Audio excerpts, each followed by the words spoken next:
Previously on... Olá, olá! Vamos falar hoje O Senhor das Moscas. Clássico do William Golding. O conceito de civilização é questionado. Os europeus percebem que eles cometeram uma das maiores selvagerias no quintal de casa. Esse processo em que emerge a selvageria e a brutalidade é o estado de natureza do Rousseau, o estado de natureza do Hobbes, ou o estado de sociedade do Rousseau? A questão que fica é: a sociedade, as instituições, a política, né? Ela é suficiente para coibir esses atos de selvageria? A alegoria para o totalitarismo está presente no livro, mas eu acho que ela é mais um meio do que um fim em si. Tem que ter livro no nome? A Hannah Arendt, rainha da minha vida, ela tem um livro que chama Eichmann em Jerusalém. O que significa Eichmann em Jerusalém? Ela foi até Israel assistir o julgamento do último nazista a ser julgado. Porque teve o julgamento de Nuremberg e tal. Talvez esteja falando alguma merda e não seja o último nazista. A Hannah Arendt era judia, né? Ela era alemã e judia. O que ela esperava ver no julgamento? Ela esperava ver um monstro. A ideia que a gente tem de um nazista na nossa cabeça, entendeu? O cara que odeia judeus e não se arrepende nem um fio de cabelo por ter exterminado enfim, 6 milhões de pessoas e tal. O Eichmann, ele tinha o trabalho burocrático. Ele pegava uma lista e dava uma carimbada de gente que ia para o campo de concentração. Era esse o trabalho dele. E ela esperava ver, enfim, esse cara com, sabe, ela esperava ver o Hitler no discurso, entendeu? Em vez disso, o que ela viu foi um cara frágil, bastante confuso, inclusive, o que estava acontecendo,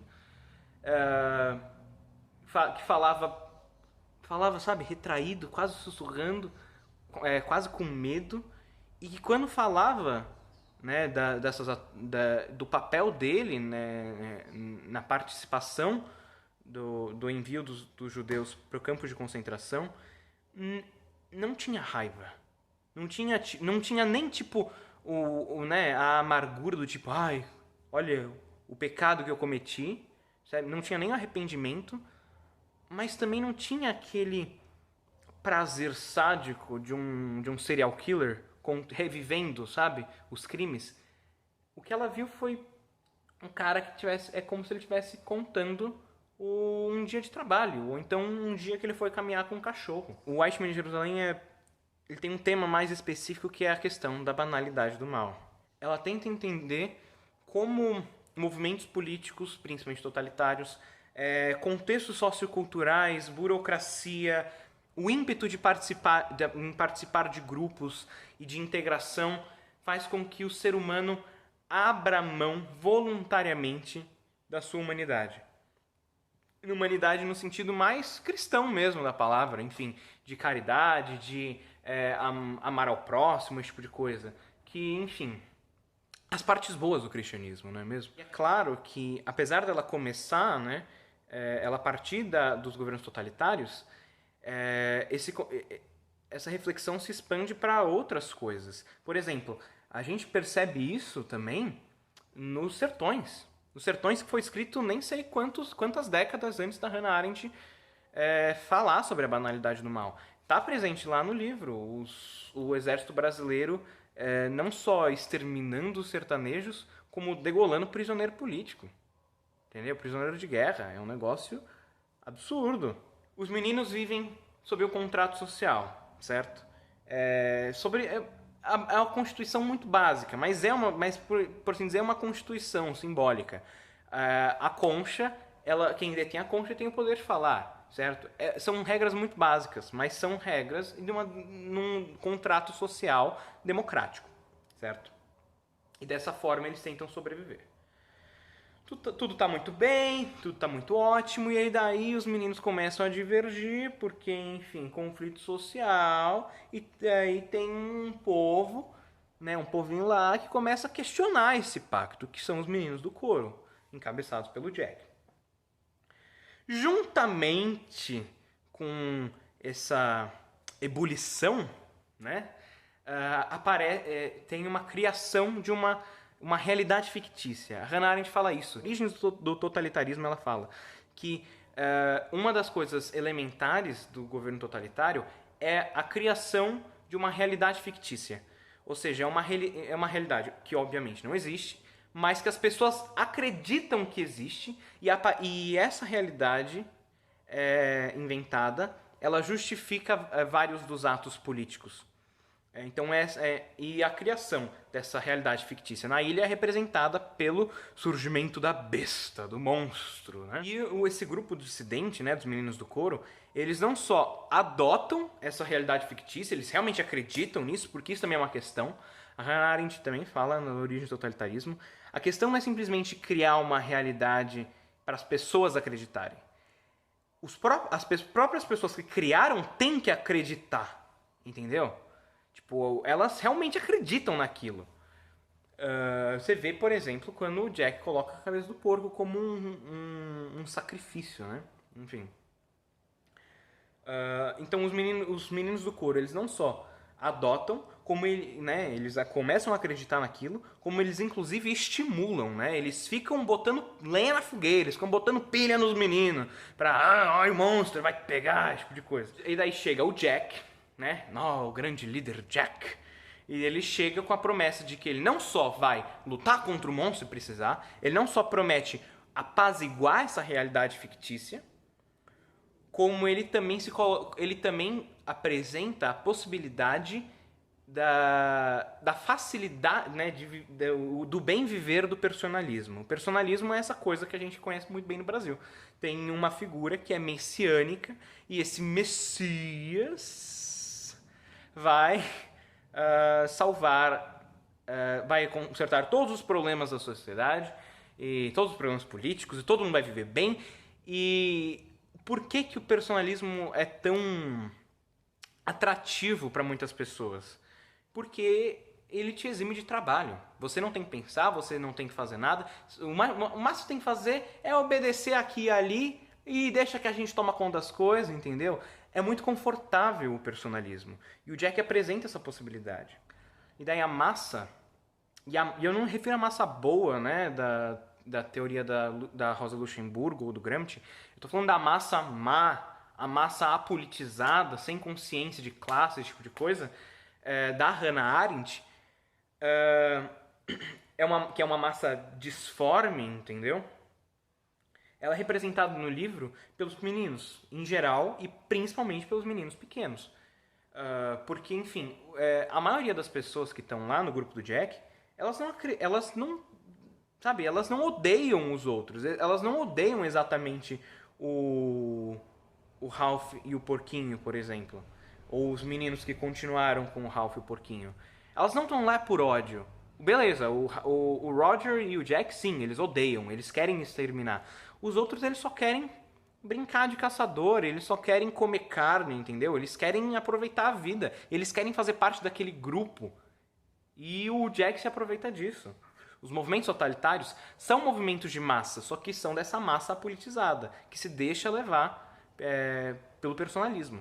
Matar se torna natural e morrer muito, muito mais, entendeu? Pra mim, o Senhor das Moscas representa esse espectro que ronda todos, sabe? Incluindo o Porquinho e o Ralph, porque em vários momentos eles sentem a tentação de entrar no grupo do Jack. Eles gostam da carne. O Ralph vai caçar com o Jack e ele fica se vangloriando porque ele acertou o porco. E o Porquinho também, os dois participam da dança depois que o grupo começa a se separar. E eles acabam participando do assassinato do Simon. Então esse espectro da banalidade do mal que ronda a todos, eu acho que ele é representado pelo Senhor das Moscas, pela cabeça do porco. O verdadeiro medo não é o do monstro que come as criancinhas. O verdadeiro medo é a facilidade com que a gente pode abrir mão da nossa própria humanidade voluntariamente. Mas agora, vamos para a parte 4. Eu quero falar de outras interpretações que eu tive. Não que eu tive, mas assim, que eu percebi possibilidade de leitura. E não necessariamente eu levei-as a cabo, porque eu não tenho tanta capacidade assim. Não tenho tanto conhecimento assim. Mas vamos lá, tem algumas coisas interessantes. Primeira questão. Um tema que eu vejo muito forte são as relações de poder, num geral. Não só democracia versus totalitarismo.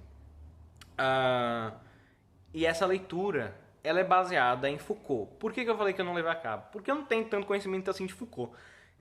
Eu sei bem o básico, entendeu? Talvez... Não, eu ia falar talvez um pouco mais que o básico, mas não. Eu sei o básico do básico, sabe? Então eu não tenho essa capacidade. Além do óbvio, né? Do Ralph e do Jack, que são os líderes, tem vários outros personagens e outros símbolos que se relacionam a relações de poder. Por exemplo, a concha mesmo. A concha é um símbolo de poder. É o poder do free speech, é o poder da liberdade de expressão. Quem detém a concha tem o poder de falar. E todos detêm a concha. A questão é essa. Ao mesmo tempo, o porquinho ele é um personagem que não tem controle sobre nada. Ele não tem nenhum poder sobre nada. Ele não tem poder sobre si próprio. Ele não pode escolher o nome que ele vai... O nome vai ser utilizado para chamá-lo. E tem um outro trecho também. O trecho é basicamente isso. Tem 3 crianças pequenas brincando, fazendo castelinhos de areia, e daí chegam 2 dos maiores. No primeiro momento, os maiores destroem os castelinhos de areia. Daí, enfim, os meninos começam a meio que... Ah, tá bom, né? Os pequenos começam a meio que debandar. E daí tem algumas coisas que acontecem. Em primeiro lugar, um dos menores ele começa a fazer uns caminhos na areia para pegar... Sabe aqueles bichinhos que ficam na água, sabe? Na beira da praia?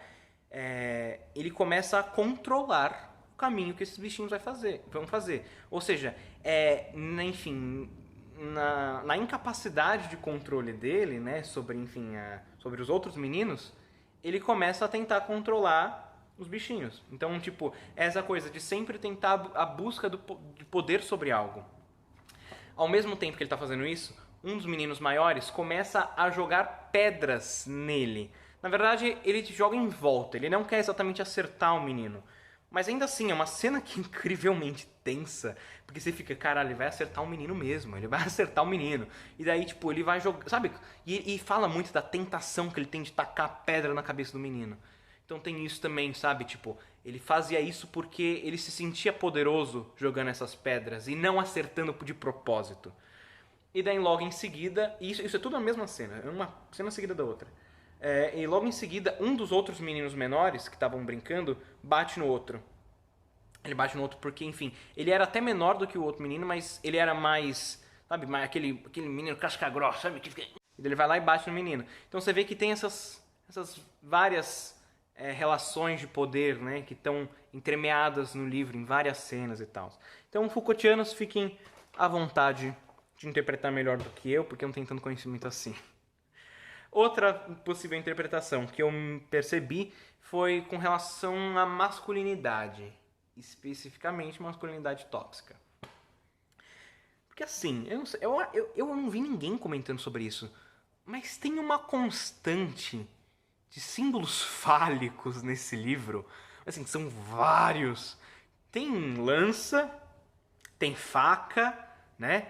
Tem torre, tem montanha e tem o fogo mesmo, né? Tipo, enfim, essa coisa da poder sexual tá relacionado com fogo. E também a própria caça, né? A caça como uma coisa viril, né? E o poder de dar a morte, né? O poder de matar também é uma coisa muito relacionada, a gente sabe, né? E claro, obviamente, que todos esses símbolos estão muito mais relacionados com o grupo do Jack, né? Tem um trecho também que ele fala que o Jack usa mulherzinha como um xingamento, o que também é muito óbvio, né? Essa busca pela afirmação da masculinidade e da virilidade, da força como um atributo político, né? Isso é muito presente no nosso dia a dia e no livro também. É o famoso tá querendo compensar alguma coisa. O cara quer um míssel grandão pra compensar a espingardinha sem espoleta dele. Tem um único momento que... Aliás, tem 2 momentos que o Ralph tá relacionado com com símbolos fálicos, pelo menos no meu entender. Um é óbvio, é quando ele vai caçar com o Jack, e daí, de novo, é a tentação, então, tipo, é justificável. E a outra que eu achei curiosa, porque pra mim é um símbolo fálico. Ele, no começo do livro, ele fica literalmente dando, and I quote, plantando bananeiras de prazer. Cara, pra mim isso é uma metáfora pra ereção. Só que eu acho que é uma coisa mais inocente, talvez. Enfim, eu não consegui, admito, eu não consegui encaixar isso num plano geral, mas eu achei interessante falar. Porque eu interpretei como uma metáfora para a ereção. E a outra coisa que é muito óbvia também, e que acho que todo mundo percebeu também, ou melhor, eu vi pouca gente falando, na verdade, mas enfim, eu acho que quem leu percebeu, que não tem nenhuma figura feminina. Ou melhor, tem uma figura feminina, que é a porca que eles matam. A porca está com os filhotes, e eles vão lá e matam a porca. O grupo do Jack mata a porca. Isso não só é uma forma de reafirmação dessa masculinidade tóxica, mas é também, e quem leu o Macunaíma também vai lembrar, é a quebra do tabu da maternidade. Porque é uma ética dos caçadores. Você não mata fêmeas com filhotes. Entendeu? Por isso que a morte da mãe do Bambi, cara, dá tanta raiva, meu. É de chorar, entendeu? Por causa disso, porque é a ética dos caçadores. Você não mata fêmeas com filhotes. Então, não só é uma reafirmação, como também é a quebra da... É tipo, o atestado da perda da pureza. Certo? Na minha opinião. Se a gente forçar um pouquinho a barra, né? Se utilizar muito de simbolismo e tal, a gente pode dizer que a concha também é um símbolo feminino, porque, enfim, tem toda a questão de ser um receptáculo que guarda alguma coisa, né? Como um útero, esse tipo de coisa. Eu acho que é forçar um pouco a barra, mas já que a gente tá nesse tema, por que não falar? Enfim, você pode também falar, né? A liberdade guiando o povo é uma mulher. Então, você pode considerar que a democracia é simbolizada por uma mulher. E já que a concha é o símbolo da democracia. E tem o último tema, que é a relação deste livro com o lúdico. Lúdico bem Johann Huizinga mesmo. Tipo, o jogo, ou a arte, tipo de coisa. Só que, e me perdoem, isso vai ficar para outro vídeo. Porque logo em seguida eu li Os Meninos da Rua Paulo. E eu acho que é interessante a gente fazer um vídeo comparação entre os dois. Tá certo? Olha só como esse livro é bom, cara. Tem 2 vídeos pra ele, não um só. Tá certo? Então, próximo vídeo, O Senhor das Moscas e sua relação com o lúdico, sendo comparado com Os Meninos da Rua Paulo. Muito obrigado. Assinem o canal, subscrevam no canal, apertem o sininho, deem like, comentem, falem se gostaram. Primeiro vídeo do canal a sério. E é isso. Muito obrigado. Até mais.